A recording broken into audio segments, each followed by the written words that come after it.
बैठे बैठे ये चीज़ें मुड़ रही हैं, ये हाथ ऐसे अपने आप ही स्कूल के अंदर, और टीचर्स को लगा कि पता नहीं इसको क्या दिक्कत हो गई है, उन्होंने सबने पकड़ के ऐसे हाथ मलने शुरू कर दिए टीचरों ने। हाथ तो मुड़े मुड़े आवाज़ें डबल निकल के आनी शुरू हो गई, ओ किसी और इंसान की भी और मेरी भी, और ये चीज़ पूरी मुड़ रही है ऐसे। हॉस्पिटल में डॉक्टर ने कहा कि इसको पैरालाइज अटैक आया। अच्छा जी। तो एक टाइम पे उन्होंने क्या किया कि वो रस्सियाँ वगैरह होती हैं उससे बेड पे मुझे बांध दिया था। अब यकीन मानो पहली बार ही वो मुझे चीज़ दिखी। बाइक पे बिठा के ले जा रहे हैं, राइट साइड पे वो चीज़ साथ चल रही है सफ़ेद कपड़ों में, उड़ती हुई लेडीज़ पूरी उड़ती हुई लाइव देखी है मैंने। मैं नाजी को बोला वो अंदर नहीं आई, मैं कहा वो पेड़ पे बैठी हुई है। रात को उठ के मैं मॉर्चरी रूम में खड़ा हूँ, अपने आप ही पैरालाइज हुआ पड़ा है। हाँ। और मॉर्चरी रूम में खड़ा हूँ रात को आधी रात। एक टाइम पे वहाँ पे ना वो नहीं होते किन्नर समाज, हाँ। उनका शमशान घाट था, और रात को 7 बजे के बाद कोई निकलने की ज़रूरत ही नहीं कर सकता वहाँ। खाना शुरू कर दिया, मुझे चिकन चाहिए, मुझे मटन चाहिए, मुझे ये चाहिए, दबा के खा रहा हूँ। कह रही मैं तो इसको साथ लेके जाऊँगी, कर लो जो करना है। ये मसान थी। अच्छा। मुझे फील हो गया कि कोई चीज़ बैठी है। उसके बाद हाथ मरोड़े हैं, फिर प्राइवेट पार्ट मरोड़ने लगे। जब भी ये चीज़ होती थी अपना ही मांस खाता था। आप अपना मांस खाते थे? यहाँ से पकड़ के ना ऐसे ये चबा जाता था इसको। जय श्री राम दोस्तों, आप सभी का स्वागत है अक्षय वशिष्ठ हॉरर शो पे, जहां पर हम बात करते हैं गोस्ट एक्टिविटीज़, पैरानॉर्मल एक्टिविटीज़ और ऐसी बहुत सारी एंटिटीज़ के बारे में। आज जो हमारे बीच में शख्सियत है, ऑलरेडी काफ़ी लोग इन्हें जानते हैं, इन्फ्लुएंसर हैं ये, और इन्हें जूनियर बी प्राक के नाम से जाना जाता है। ये बहुत सारे इवेंट्स में नज़र आए हैं जहाँ पर ये कहीं ना कहीं बी प्राक के जैसे बिल्कुल हूबहू दिखते हैं, तो इनको देखकर बताना मुश्किल है कि एक्चुअली में बी प्राक सर बैठे हैं या फिर हमारे साथ कोई और है। लेकिन कहते हैं ना कि हर किसी की ज़िंदगी में कभी ना कभी कोई ना कोई ऊंच नीच हुई होती है, जिसकी वजह से वो अपनी ज़िंदगी को कहीं ना कहीं कोसते हैं। ऐसे ही कुछ रियल इंसिडेंट इनके साथ भी हुआ। जब चीज़ें हुई तो कैसे वो अप एंड डाउन्स हुए, आज हमें बताने के लिए हमारे साथ है। और जब बताएंगे तो देखते हैं उसमें ऐसी कौन कौन सी चीज़ें निकल के आती है, जहाँ पर एक फेम में रहने वाला इंसान, एक इवेंट जो है हर वक्त अटेंड करने वाला इंसान, अचानक से जब ये चीज़ें फेस करता है तो उसके लाइफ में क्या चेंजेस आते हैं। तो चलिए सबसे पहले हम स्वागत करते हैं। सर कैसे हैं आप? जय श्री राम। जय श्री राम भाई, कैसे हो? बस बढ़िया बढ़िया भाई। पहले तो आगे बढ़ने से पहले मैं ये पूछना चाहूँगा, ये जो लाइन होती है जहाँ पर आप एकदम से आपको पता चलता है कि यार मैं किसी की तरह दिखता हूँ, जैसे ऑफ स्क्रीन आपको बताया था किसी ने, मतलब ऑफ स्क्रीन आपने मुझे बताया था कि आपको भी किसी ने बताया था कि आप भाई बी प्राक जैसे दिखते हो। उसके बाद कैसी हुई ज़िंदगी अचानक से जब पता चला यार मैं तो ऐसा दिखता हूँ, फिर लोगों ने वैसा समझना भी शुरू कर दिया? ये जब आप ऐसे इवेंट्स में जाते हो, लोगों से मिलते हो, तो उनका क्या रिएक्शन होता है? आप अपनी एक बार ज़ुबानी बताओ कि आप असलियत में जो ज़िंदगी जी रहे हो उसमें आपको कैसा लगता है इन चीज़ों में? भाई बढ़िया लगता है एक्चुअली। लोग तो एकदम से पजल हो जाते हैं। आज तक ऐसा हुआ ही नहीं कभी कि किसी ने ये ना सोचा ये बी प्राक नहीं है। आज तक कभी हो ही नहीं पाया। बड़े बड़े शोज़ किए हैं, लिपसिंग करता हूँ स्टेज के ऊपर, मार्केट में कहीं जाता हूँ, ज़्यादातर मैं अपना कैप वेयर करके चलता हूँ कि पहचान ना पाए, पब्लिक प्लेस में जाना है तो नॉर्मली चलता हूँ इसमें। तो बढ़िया लगता है कि एक अलग ही फील आता है सेलिब्रिटी वाली। जब आप रोड पे चलते हो तो ऐसा होता है कि सामने से लोग आके पूछ लेते हैं, किसी को इंट्रोड्यूस करना पड़ता है इवेंट में कि जी बी प्राक आ रहे हैं? नहीं, इवेंट में तो किसी को नहीं करना होता क्योंकि सिक्योरिटी साथ में वो लुक होती है प्रॉपर अपनी सारी, तो उसमें चलते हैं तो ऐसी कोई दिक्कत नहीं आती, क्योंकि मेन तो मेरा फोकस होता है स्टेज के ऊपर। हाँ। पीछे सॉन्ग प्ले कर दिए, लिपसिंग कर रहा हूँ, तो उसी में पब्लिक को पता चल जाता है, क्योंकि हम नाम अनाउंस नहीं कर सकते वहाँ पे कि कल को कोई दिक्कत आ जाए, तो सीधा सॉन्ग प्ले कर देते हैं पीछे, तो पब्लिक अपने आप समझ जाती है कि कौन आ रहा है। तो बढ़िया लगता है, अच्छा लगता है। रोड पे जब आप जा रहे हो तो अचानक से कोई आता है ऐसे पूछ लेता है, या फिर कभी ऐसा? नहीं, रोड पे नहीं होता, क्योंकि मैं हमेशा कैप और मास्क वेयर करके चलता हूँ। मैं कभी विजिबल होके नहीं चलता। और इसका रीज़न? बस ऐसे ही, थोड़ा कभी कभार शोज़ में जाओ तब अपनी लुक दिखाओ, ये थोड़ी ना कि हर टाइम ही अपनी लुक दिखाती रहो। वो भी एक चीज़ है, थोड़ा हाइड भी रखना चाहिए अपने आप को। तो भाई क्या हुआ था जिसकी वजह से ये अप एंड डाउन आया लाइफ में? भाई ये बात है कम से कम होगी 10-12 साल पुरानी। अच्छा। अभी की नहीं है, 10-12 साल पुरानी है। पंजाब में रहता था मैं, जलंधर सिटी में। तो क्या है कि स्कूल में पढ़ रहा हूँ मैं, पहले तो एक अच्छे स्कूल में था। वहाँ पे क्या हुआ कि मार्क्स वगैरह नहीं आए, तो छोड़ दिया मैंने वो स्कूल। उसके बाद आ गया थोड़ा दूसरे स्कूल में, जैसे मोहल्ले में होते हैं या वो स्कूल में आ गया। तो थोड़ा शरारती तो बचपन से ही था, उल्टी सीधी हरकतें करते रहना। तो एकदम क्या हुआ कि बैठे बैठे ये चीज़ें मुड़ रही हैं, उंगलियां स्कूल में बैठे बैठे ये हाथ ऐसे अपने आप ही स्कूल के अंदर। एक बार स्क्रीन पर दिखाओ कैसे बता रहे थे। ये चीज अपने आप मुझे फील हो रहा है, इतनी होश थी कि हाथ मुड़ रहे हैं मेरे। और टीचर्स को लगा कि पता नहीं इसको क्या दिक्कत हो गई है, उन्होंने सबने पकड़ के ऐसे हाथ मलने शुरू कर दिए टीचरों ने। कौन सी क्लास में रहे होंगे? मैं 8th में था तब। अच्छा। उनको पता था कि शरारती है, होमवर्क वगैरह करता नहीं है, शायद कोई नौटंकी कर रहा होगा। तो हाथ पैर मुड़ गए, उन्होंने घर पे बुलाया तो घर चला गया मैं। नेक्स्ट डे फिर गया, फिर वही सीन हो रहा है मेरे साथ। घर पे भी? घर पे नहीं, स्कूल में ही। अच्छा। तो घर पे ले आए, तब क्या है, मैं वो सरदार था, लंबे लंबे बाल थे मेरे, अब तो रहे ही नहीं बाल बिल्कुल भी। सरदार था तो ये चीज़ होनी शुरू हो गई।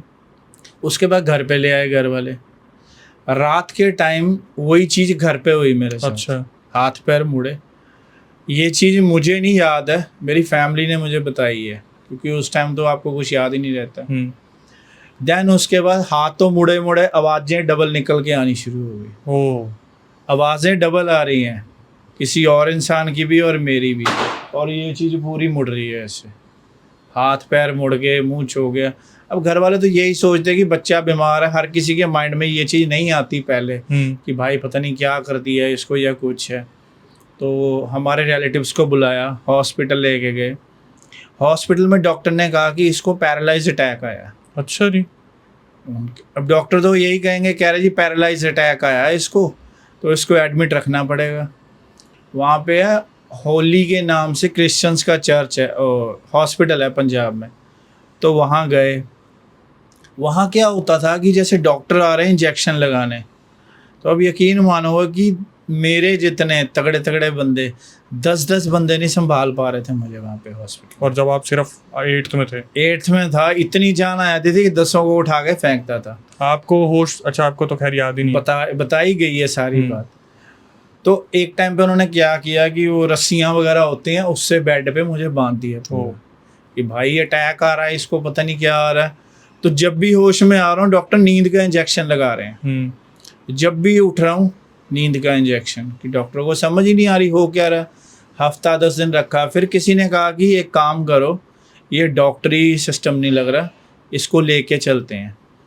हमारे वहाँ पे जलंधर में ना एक नाथ जी थे, आज वो नहीं है इस दुनिया में, मतलब कि उनकी बेड़ ही इतनी लंबी थी, शिव जी का वो घर में था पूरा। तो हॉस्पिटल से मुझे लेके जा रहे हैं। अब यकीन मानो पहली बार ही वो मुझे चीज़ दिखी, बाइक पे बिठा के ले जा रहे हैं, राइट साइड पे वो चीज़ साथ चल रही है सफ़ेद कपड़ों में, उड़ती हुई, लेडीज़ पूरी उड़ती हुई, लाइव देखी है मैंने उड़ती हुई। थोड़ा स्ट्रक्चर बताएंगे, फेस वगैरह कैसा था, क्या था?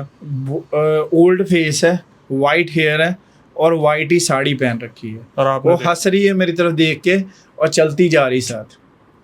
चलते चलते चलते हम पहुंचे नाथ जी के वहाँ पे। उन्होंने बताया ऐसे स्कूल में ऐसे बात हुई, ये हुआ वो हुआ। तो वो देख रहे मेरी तरफ। वहाँ गया, इंसिडेंट हुआ है, जब मैं उनके पास पहुँचा हूँ मेरी वॉइस चली गई, आवाज़ ही गायब, कि उनको बताना है अब कि कैसे कैसे है। तो मैं इशारे कर रहा हूँ, कह रहे बोल क्यों नहीं रहा, मैं इशारे से कह रहा हूँ आवाज़ नहीं आ रही। उन्होंने कॉपी पेन ला के दिया, उसमें लिख रहा हूँ, बट वो लिखावट भी कुछ और है। अब वो कैसे समझे, अब मेरी लिखावट है, इंग्लिश में बंदा लिखता है, हिंदी में लिखता है, वो लिखावट ही नहीं समझ आ रही है। फिर बड़ी मुश्किल से मैंने लिखावट के कहा वो बैठी है ऊपर।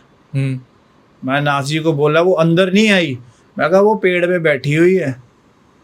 फिर उन्होंने पूछा कैसी है, जैसे आपने पूछा, मैंने बताया ऐसे ऐसे है। उन्होंने देखा उसको, बैठी बाहर थी लेकिन असर अंदर तक था। असर अंदर तक था, बैठी अंदर नहीं आ सकती थी, अंदर कीला होगा। उन्होंने, शिव जी का मंदिर था।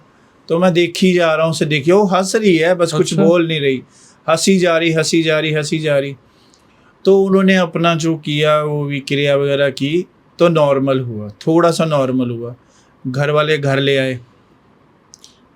आए। कुछ टाइम बाद वो जो डॉक्टरों ने बोला था पैरालिसिस, वो पैरालिसिस एक साइड पे हुआ, रियलिटी में हुआ।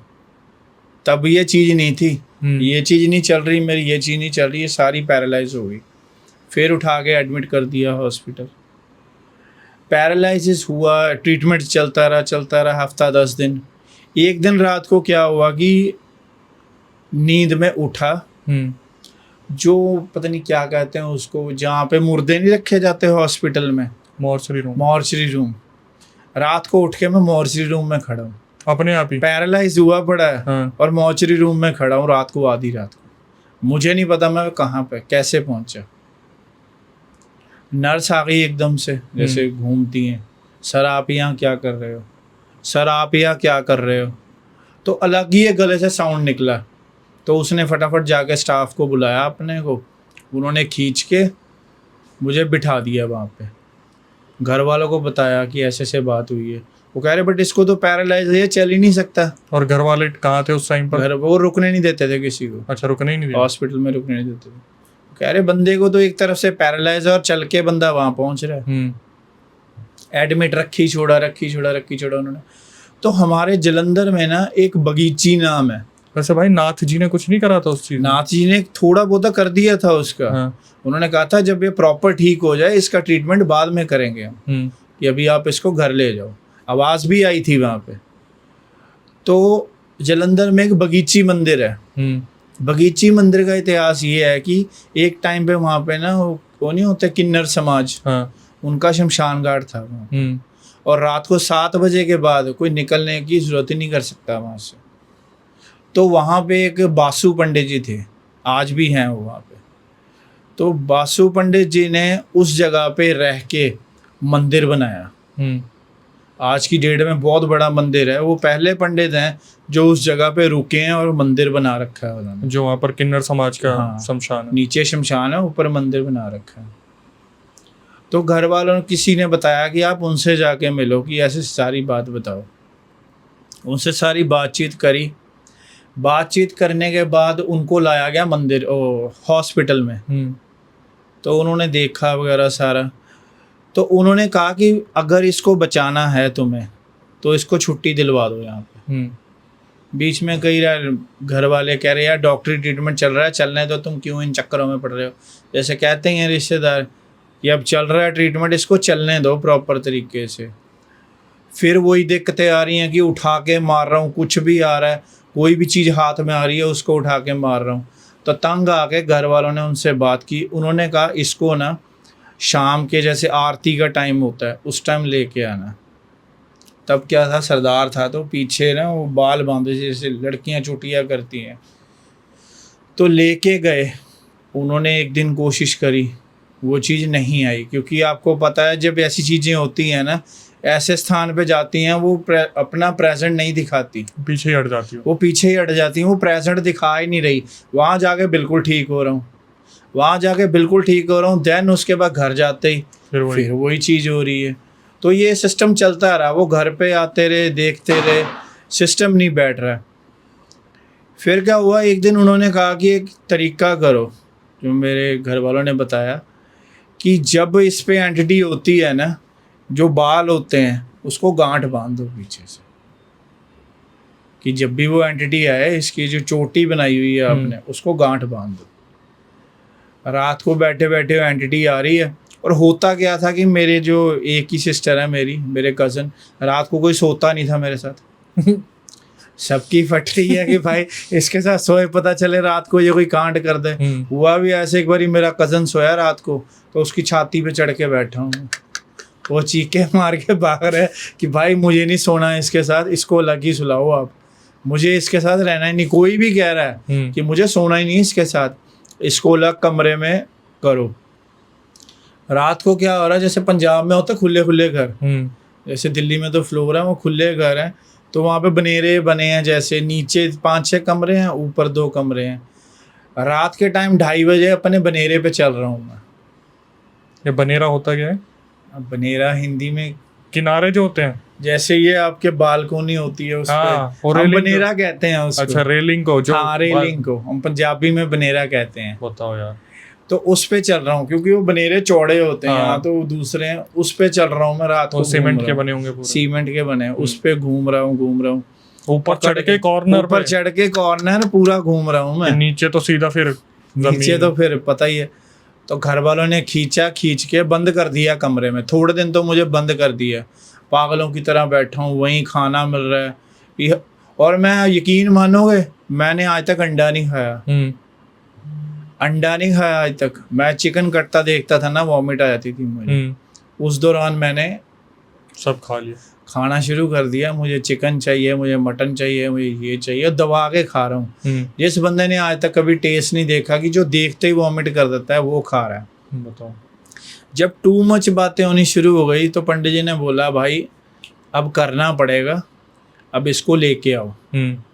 वही उन्होंने किया, रात को सोए सोए जैसे वो चीज़ आ रही है तो गांठ बांध दी पूरी, पीछे गांठ बांध दी, ले आए मंदिर में शाम को टाइम।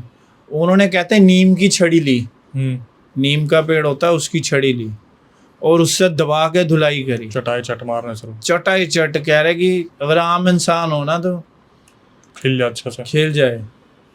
उन्होंने पूछा उस चीज़ को, जब प्रेजेंट हुई वो चीज़, पहले तो वो बात नहीं करी थी, ये चीज़ें इतनी जल्दी हाथ में नहीं आती। उन्होंने पूछा, कह रही मैं तो इसको साथ लेके जाऊंगी, कर लो जो करना है, जिसको दिखाना तुम वो दिखा लो। मंदिर में थे? मंदिर जैसे ये वहाँ ना ऐसे बना, सीढ़ियाँ चढ़ के, अंदर दरबार है, तो दरबार के बाहर वो खाली जगह है, चौतरा, वहाँ पे बिठाया था। कह रही जो करना कर लो, मैं तो इसको लेके जाऊंगी। उन्होंने फिर अपनी तंत्र विद्या की, फिर छड़ियों से मारा। कह रहे तू चाहती क्या है? कह रही चाहती जो मर्जी हो, मैं इसको लेके जाना है तो जाना ही है। ठीक है भाई, लेके जाना है। उन्होंने फिर अपनी जो क्रिया वगैरह होती, पाठ पूजा करी। उन्होंने कहा तुझे चाहिए क्या, तू कैसे छोड़ के जाएगी इसको? कह रही मैं जाऊंगी ही नहीं इसे। कह रही मैं जब आई थी मेरी शर्त ही यही थी कि तू इसको छोड़ के नहीं जाएगी, इसको साथ ही लेके जाएगी। बताओ। उन्होंने बताया कि ये जो चीज़ थी, एंटिटी थी, ये मसान थी। अच्छा, मुझे नहीं पता मसान क्या होती।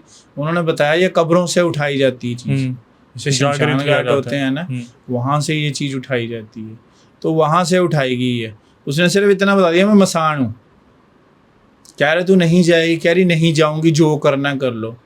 उन्होंने अपना किया, सारा प्रक्रिया वगैरह की, वहाँ हो गया मैं बेहोश। अब छड़ियों वगैरह से इतना पीटा है, तो उन्होंने कहा घर ले जाओ, ये जल दिया है, जल छिड़कते रहो इसके कमरे में। छिड़क दिया जी। फिर उन्होंने कहा कि दोबारा लेके आओ इसे। अब कोशिश तो करेंगे वो। फिर वो प्रेजेंट चीज़ करवाई गई। फिर उसने बोला कि मैं एक शर्त पे जाऊंगी, मुझे मांस और मदिरा चाहिए। अब उन्होंने कहा भाई मांस मदिरा नहीं हम दे सकते, यहाँ माता की पूजा करते हैं, मंदिर में तुझे ये चीज़ नहीं दी जाती। तो उसने फिर वहाँ पे फिर अटैक किया मेरे ऊपर। फिर मुड़ गई और ये गर्दन ये पूरी पीछे है। उन्होंने फिर छड़ियों से मारना शुरू किया, छोड़ दे इसको, मर जाएगा ये। कह रही नहीं छोड़ूंगी, मांस मदिरा ला दो मैं छोड़ दूंगी। उन्होंने कहा मांस मदिरा नहीं दे सकते। बड़ी कोशिश करी उन्होंने कि तू कुछ और मांग ले, हम वो दे देंगे। फिर उसने बेसन मांगा, पता नहीं कितने किलो था बेसन, मुझे याद नहीं है। बेसन मांगा था बहुत सारा। उन्होंने कहा ठीक है। कहती कि इस दिन मुझे ये बेसन चाहिए। बुलाया गया उस दिन, बेसन मंगवाया, खाया उसने बेसन। उन्होंने कहा कि हमें यकीन कैसे होगा तू जा रही है, कुछ दे के तो जा, कुछ वचन वगैरह। तो उन्होंने कहा कि भेजा किसने है? कहती तुम्हें क्या मतलब इससे? अच्छा जी, तुम्हें क्या मतलब है कि भेजा किसने है? तुम मेरा जो लाए हो वो खा गई, बैठ के आराम से खाया उसने, फटाफट अपना बेसन खाया। तो उन्होंने कहा क्या चीज़ देगी जो इसको छोड़ के जाएगी, हमें कोई आइडेंटिटी तो बता। वहाँ पे एक पेड़ था बहुत बड़ा, किस चीज़ का था, नीम का पेड़ था, पता नहीं क्या था, बहुत पुराना पेड़ था। कह रही जब मैं जाऊँगी ये पेड़ गिरेगा। बताओ। और रियलिटी में वो पेड़ गिरा। जब वो चीज़ अंदर से निकली ना, पता नहीं कितने सालों पेड़ था, वो पूरा ज़मीन पे गिर गया। मंदिर के सामने, मंदिर के बाहर था वो पेड़। वो दिखा पेड़ गिरता हुआ, पेड़ गिरा वहीं पे बेहोश में। फिर उसके बाद इलाज चलता रहा मेरा धीरे धीरे, क्योंकि रिकवरी में बहुत टाइम लगता है। रिकवरी में टाइम लगता है तो देन उसके बाद फिर जैसे बीमार रहना शुरू हो गया, तो मॉम डैड दिल्ली रहते थे, तो फिर दिल्ली ले आए मुझे, दिल्ली ले आए, थोड़ा बहुत ठीक हो गया, अपना एंजॉय वगैरह करना शुरू हो गया। तो ये जनकपुरी रहते हैं, बुलेट पे जा रहा हूँ। अब बुलेट की गरारी कितनी हैवी होती है आपको पता ही है। स्पीड में था तब, मेरे हेयर भी थे वो कटवा दिए थे मैंने उसके बाद हेयर। तो पहले ट्रेंड चलता था स्पाइकी हेयर। बुलेट पे चल रहा हूँ, बुलेट पे चलते चलते उसकी गरारी टूट गई अपने आप ही। अपने आप ही। ये बात होगी इधर जनकपुरी रोड की, गरारी टूटी, स्पीड में था, मैंने रेता के ऊपर बुलेट फेंक दिया और खुद भी गिर गया। ये गरारी क्या होता है? चेन सेट नहीं होता जो गरारी होती है। अच्छा, वो पूरा जो अंदर था लोहे का होता है सेट इतना जो था मोटा, पूरा। हाँ, वो पूरा पीस हो गया उसका। भाई साहब, गिर गया रेता के ऊपर, रेता के ऊपर गिरा, मैं धक्का लगा के अपने घर ले गया। जब शीशे के सामने खड़ा हुआ, अब यकीन मानोगे क्या हुआ होगा। जब इंसान जलता है उसकी बॉडी से धुआं निकलता है, मेरी बॉडी से धुआं निकल रहा था। और ये कब की बात है? ये उसके 3-4 साल बाद की बात है भाई। मतलब कि ऐसे खड़ा हूँ, बालों से स्मोक हो रही है, टी शर्ट उतारी, बॉडी में से स्मोक निकल रही है। मतलब उस टाइम आप 12वीं में होंगे या फिर पहले फर्स्ट ईयर से? हाँ, इसमें ही होंगे। तो बॉडी से स्मोक निकलना शुरू हो गया। मैं घर वालों को बोला, मैं कहा ये देखो क्या हो रहा है। कह रहे तू पागल है, पता नहीं उल्टी सीधी चीजें सोचता रहता है। आप ही को दिख रहा था? मुझे दिख, उनको भी दिख रहा है कि ये धुआं निकल रहा है। हाँ, प्रॉपर जैसे कोई चीज जल रही है, उसमें से फ्लेम हो रहा है, पूरा फ्लो चल रहा है, इधर से बॉडी से पूरा फ्लेम चल रहा है। तो फिर हमारे दिल्ली में ही है एक पंडित जी, उनको बुलाया, उन्होंने फिर धागा बना के दिया कि इसको पहनो, ठीक है, वो ठीक हो गई चीज़। देन उसके बाद रात को सोया हूँ, मतलब कि छोटे छोटे इंसिडेंट उसके बाद होते रहे मेरे साथ। वैसे भाई मैं रोक रहा हूँ आपको, जब वो इंसिडेंट हुआ था जहाँ पर वो पेड़ गिरा था, तो आखिरी में पता ही नहीं चला वो किसने छोड़ा था, किसने भेजा था? पता तो चल गया था बट वो बता नहीं सकते। मतलब ऐसे बता दो, कोई रिलेटिव में था अपने यार, कि वो जो भी बता दिया था, वो खीर में चीज डाल के खिलाई गई, आपको खिलाई, खीर में चीज खिलाई थी। फिर ये स्मोक वाला इंसिडेंट हुआ 3-4 साल बाद। स्मोक वाला हुआ। देन उसके बाद थोड़े दिन बीत गए, अपना याश तो थे ही हम, कभी कहाँ कभी कहाँ। दिल्ली में आए, अब दिल्ली वाला माहौल बन गया था। पंजाब का माहौल और है, दिल्ली का और है थोड़ा सा। कौन सा ज़्यादा बेटर है? मुझे तो दिल्ली का बढ़िया लगा। पंजाब खतरनाक है? नहीं, खतरनाक नहीं है। वहाँ पे क्या है कि थोड़ा लाइफस्टाइल ऐसा है, रात को 8 बजते ही दुकानें बंद, सब अपना खाना पानी खा के सो गए हैं, और दिल्ली पूरी रात घूमते रहो। हमने बड़े उल्टे पंगे भी किए हैं किसी टाइम पे। ये इधर जाते थे नरैना में यारों दोस्तों के साथ, उल्टी उल्टी हरकतें करनी, सिमेट्री में चले जाना, बुल्ली भटियारी महल में रात को बर्थडे सेलिब्रेट करते थे दोस्तों का। बताओ, रात को 3 बजे हमने, किसी ने कहा वहाँ मत जाना, वहाँ ऐसी बात है, तो हमने क्या करना, गाड़ियाँ लेके वहीं जाना, वहीं जाके दारू मुर्गा ये वो खा के डांस करना पूरी रात वहाँ बुल्ली भटियारी के महल। ये झंडे वाला सब जगह गए। दैन उसके बाद फिर एक इंसिडेंट हुआ मेरे साथ रात को, कि सोया हूँ मैं, एक बंदा जैसे नॉर्मल सीधा सोता है, सीधा सोया हूँ, कोई एंटिटी मेरे ऊपर बैठी है। मुझे फील हो गया कि कोई चीज़ बैठी है। धागा बंधने के बाद की बात बता रहे हो? धागा धूगा उतार दिया था हमने, खुद से ही उतार दिया? खुद से उतार दिया था। थोड़ा उन्होंने कहा था कि ड्रिंक वगैरह नहीं करनी खाने पीने टाइम, ये धागा नहीं पहनना। जब ठीक हो गया बंदा कहता है यार चल उतार, अब ठीक ही हो गया। सोया हूँ, एंटिटी ने पहले तो ये चीज़ें पकड़ के मरोड़ी हैं, उसके बाद हाथ मरोड़े हैं, फिर प्राइवेट पार्ट मरोड़ने लगे। जैसे ही उसका हाथ लगने लगा, एकदम से उठ के बैठ गया, चीखें मारनी शुरू कर दी घर वालों को। कह रहे अब तुझे क्या हो गया? मैं कहा कोई चीज़ बैठी थी मेरे ऊपर। कह रहे तेरे दिमाग में ना उल्टी सीधी चलती रहती, पता नहीं क्या देखता रहता तू। मैं कहा यार मान लो मेरी बात। उसके 1 हफ्ता मैं चल नहीं पाया, मतलब कि ये मसाज करवानी पड़ती थी, ये खलियाँ पड़ गई पूरी टांगों में, यहाँ पे मसाज वगैरह करते रहे, ठीक रहा, चलता रहा, बढ़िया था। देन उसके बाद वो हॉरर स्टोरी नहीं थी, उसके बाद जो हुई है मेरे साथ, अब आप कोई माने या ना माने, जो मेरे साथ रियलिटी में हुआ है, एकदम से एक चीज़ दिखाई देती है, बहुत बड़ा स्वरूप है, गले में मुंड है, खुले बाल है, हाथ में खप्पर है, वो थी शमशान काली। उन चीज़ों के बाद फिर हमने बुलाया, मैंने ऐसे पंडित जी को बुलाया कि ऐसे मेरे साथ हुई। कह रहे टेंशन मत ले, अब वो तेरी ढाल है, अब तुझे कुछ नहीं होगा, टेंशन मत ले, मतलब तेरी दर्शन ढाल दिया। है, दर्शन दिया, अब तेरी ढाल है वो, अब तुझे कुछ नहीं हो सकता, जो होना था हो गया, कि तू बचपन से इनकी पूजा करता आ रहा है, इसीलिए वो चीज़ दिखी है काली तुझे। माता की। शमशान काली थी वो, तो आप किन की पूजा कर रहे थे? मैं उन्हीं की, काली माता की करता था, बस दर्शन शमशान काली के थे। हाथ में कप्पर है, गले में मुंड माला है, लंबे बाल, ब्लू कलर की बॉडी। तो हफ्ता बीमार ही रहा। उसके बाद क्या इंसिडेंट होने शुरू हो गए, गलत नहीं हुआ मेरे साथ कुछ, जैसे मान लो किसी के घर गया हूँ मैं, तो बैठे बैठे बैठे उसके बारे में बताना शुरू कर दिया अपने आप से ही? अपने आप ही।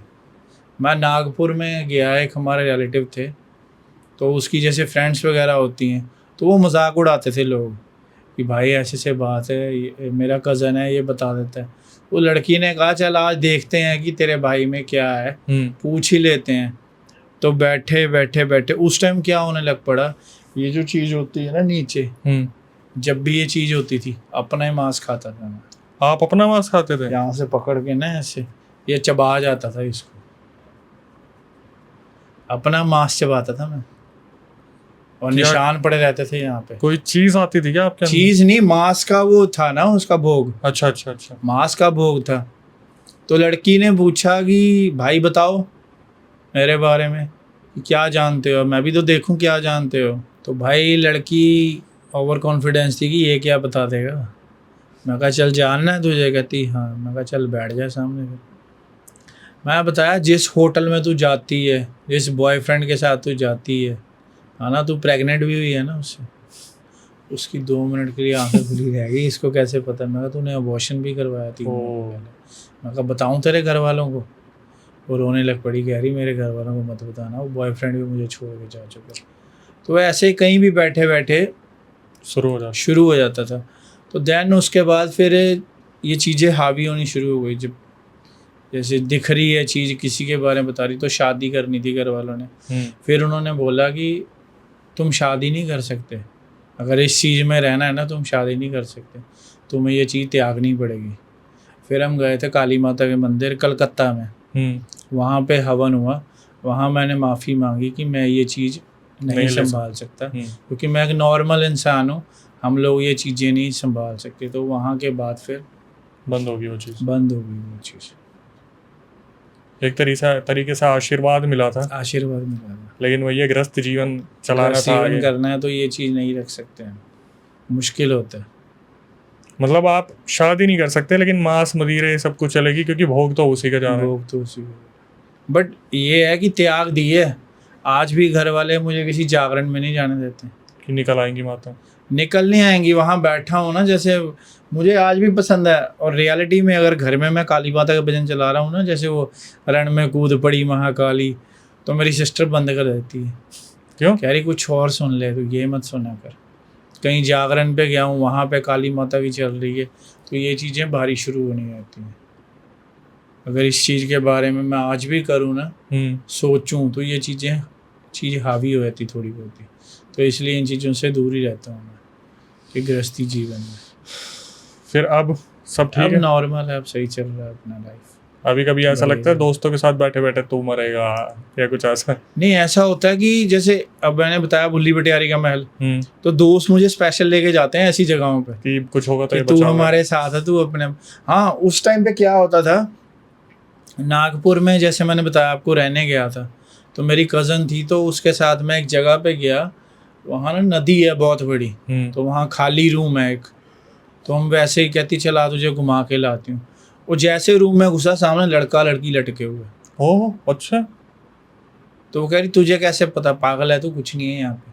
मैं कहा तू पूछ ले किसी से। यहाँ पे सुसाइड अटेम्प्ट किया था लड़का लड़की ने, प्यार करते थे। मतलब कि ऐसी ऐसी जगहों पे जा रहा हूँ ना, वहाँ ये चीज़ें साक्षात दिख रही हैं। अभी भी? अभी नहीं, पहले? झूठ क्यों बोलना, पहले दिखती थी, अब नहीं दिखती।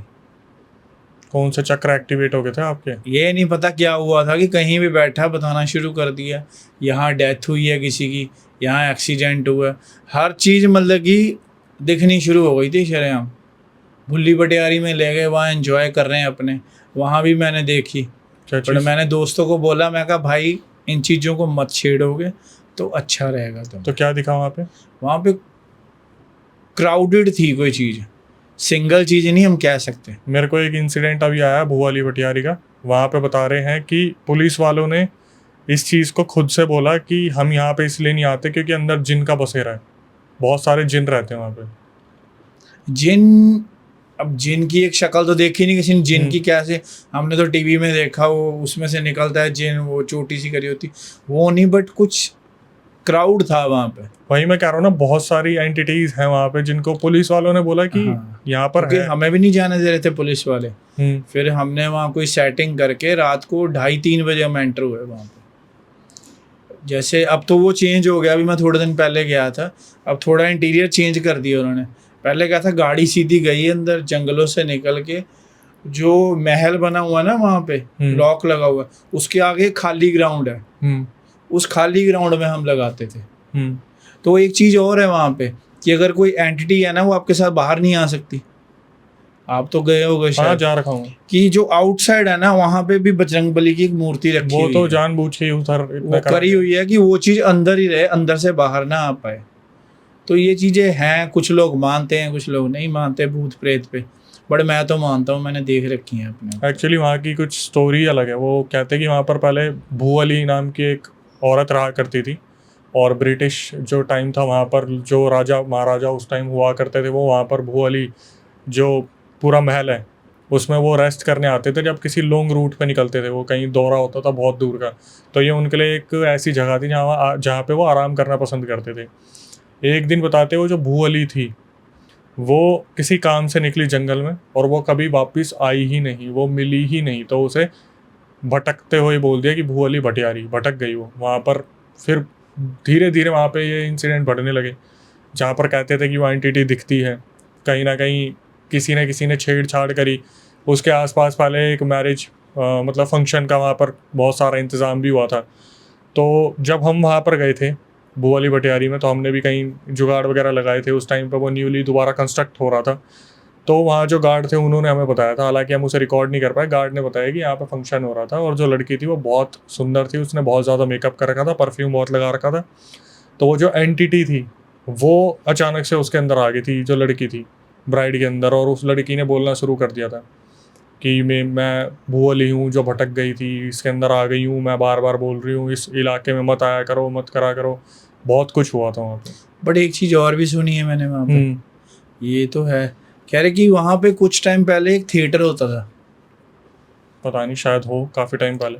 ये बात है 2000 पता नहीं कौन से सन की, वहाँ एक बंदे ने बताया था, कह रहा उस थिएटर में आग लगी थी।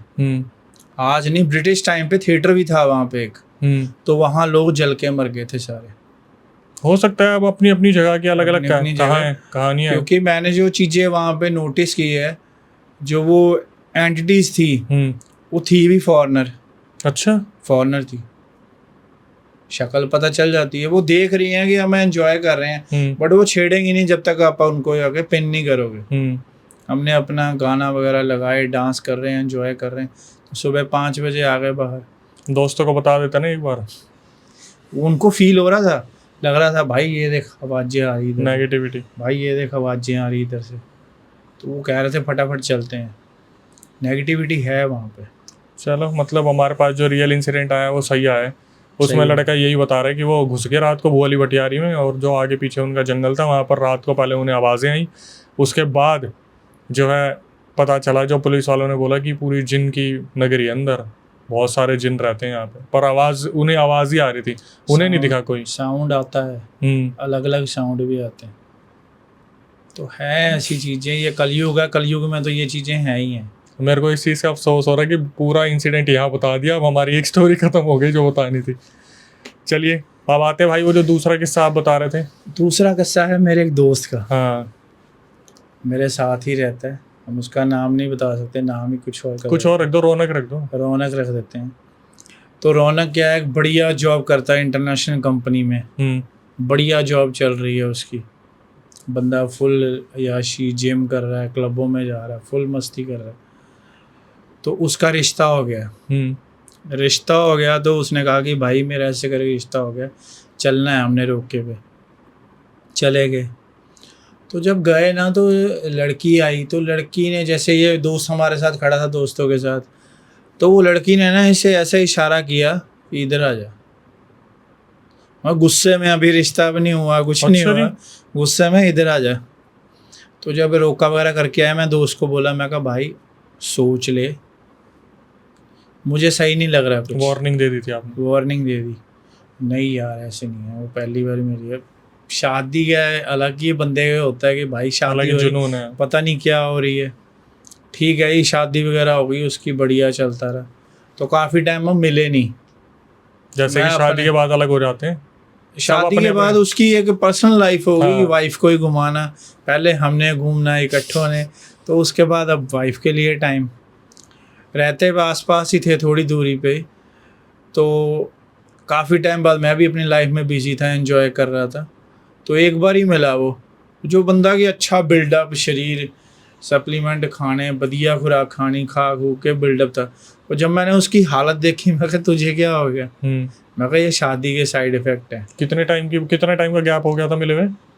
ये 1.5 साल बाद मिले हैं, भाई साहब। 1.5 साल बाद। मैं कहा तुझे क्या हो गया? कह रहा बस यार क्या ही बताऊँ। मैं कहा क्या हुआ बता दो सही। कह रहा तूने सही कहा था कि वार्निंग दी थी, बट मैं माना नहीं, कि अब हो गया, चलो अब हमारा दोबारा से मीटअप स्टार्ट हो गया, मिलना शुरू कर दिया। हुआ क्या, अब क्या उनके घर में कलेश चल रहे हैं, बहुत ज़्यादा कलेश चल रहे हैं आए दिन। बल्कि अलग अलग रह रहे हैं, ऐसा कुछ नहीं है कि बीच में रह रहे हैं या ऐसे रह रहे हैं, अलग अलग रह रहे हैं, बट फिर भी कलेश हो रहे हैं। तो वाइफ बार बार उसके अपने घर जा रही है, बार बार अपने घर जा रही, बार बार अपने घर जा रही। तो क्या हुआ कि एक टाइम पे, अभी थोड़े टाइम पहले की बात ही है, वो हुआ क्या, उसने फिर एक दिन बैठ के सारी बात बताई, हम दोनों ने ड्रिंक्स वगैरह करी, तो उसने फिर सारी खुल के बात बताई। कह रहा भाई मैं इंटरनेशनल कंपनी में जॉब करता था, वाइफ के दिमाग में डाउट था कि तू लड़कियों से बातें करता है। अब रात को कई बार स्टाफ की कॉल आ जाती है, कभी किसी की, तो उसने वो जॉब छुड़वा दी उसकी। वाह। ठीक है, जॉब छुड़वा दी, बंदा बेरोज़गार हो गया। तो देन उसके बाद बंदे ने फिर ट्राई करता रहा जॉब्स वगैरह की, कभी कहाँ, घर तो चलाना ही है। ठीक है, एक बेटी है उसकी, घर चलाना ही है।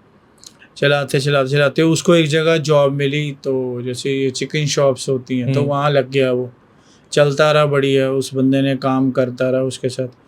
रात को आ रहा है, तो आते हुए बाइक पे था, गाड़ी वाले ने साइड मारा, 2 फीट ऊपर, काफ़ी ऊंचाई पे गया वो, नीचे गिरा। तो उसने मुझे कॉल की कि भाई ऐसे ऐसे करके एक्सीडेंट हो गया, तू फटाफट आ जा। मैंने गाड़ी उठाई, फटाफट उसको उठाया, हॉस्पिटल ले गए।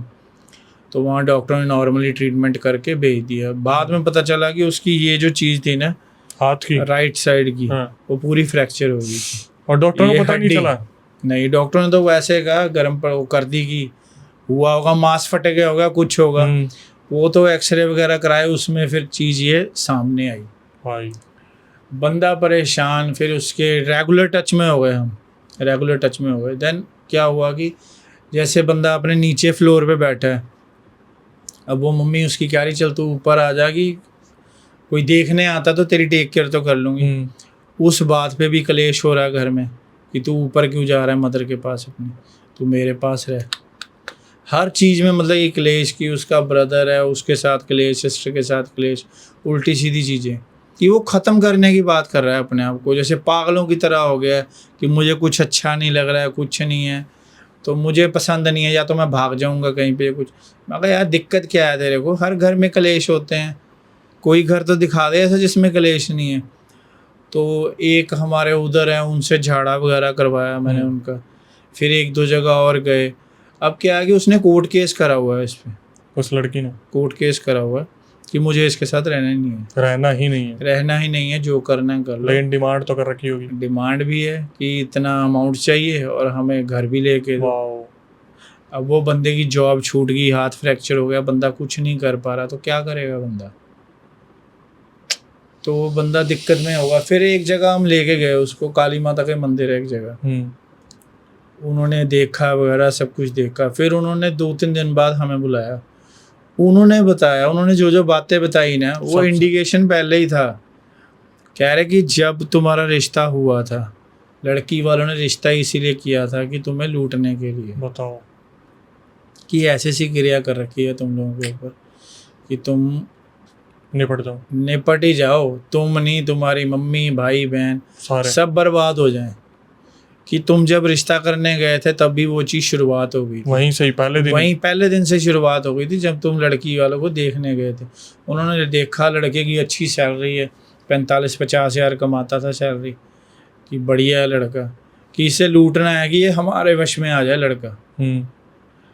पता नहीं अब क्या क्या क्रियाएं की उन्होंने, क्या क्या क्रियाएं की, तो इतनी की दिक्कतें आनी शुरू हो गई उसको रात को, कि क्या ही बताऊं। कि आज के टाइम पे अगर आपने शादी करनी है ना, तो बड़ा सोच समझ के करो। चलो सोच समझ के कर भी लोगे, बट लड़की के अंदर की फीलिंग्स कैसे पता करोगे? नहीं कर सकते आजकल नहीं जज कर सकते। वो इस टाइम इस हालात में है, लड़का ना जी पा रहा है ना कुछ है, बस सुनसान बैठा रहता है, किसी से बात नहीं करनी, कुछ नहीं। अब तरीके भुगत रहा है, वो कोर्ट केस कर रहा है, कि लड़की ने तो इस हद तक पहुंचा दिया उसे, कि कुछ भी करने को तैयार है। वो कहती मुझे रहना नहीं है इसके साथ, मुझे पैसा चाहिए और प्रॉपर्टी चाहिए। इंडिया में चीज़ बहुत तेजी से फैल बढ़ रही है, ये चीज़ें बहुत बढ़ रही हैं आजकल।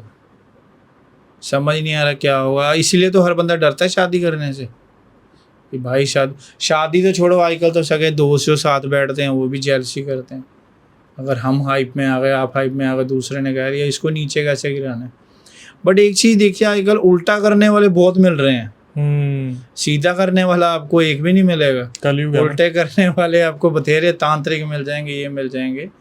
तो ये चीज़ें हैं कि आजकल बच के रहो जितना भी हो सकता है ना। अगर कोई रिश्ता भी कर रहे हो, पहले उसकी बैकग्राउंड चेक करो कि वो है क्या। इन चीज़ों में तो नहीं है, फोकस तो नहीं करते इनका बैकग्राउंड क्या है, तब जाके आगे बात बढ़ाओ। ये नहीं कि मुंह उठा के फट। बट इसमें उसका भी दोष नहीं है। अब एक चीज़ हावी हो गई है उसके दिमाग पे, तो वो ऑटोमेटिकली हाँ ही करवाएगी, जितना मर्जी अब ना कर लो, उसने हाँ ही हाँ करवानी है हर चीज़ में। हाँ, छोटी छोटी बातों को लेके कलेश, ये कोई बढ़िया बातें नहीं होती।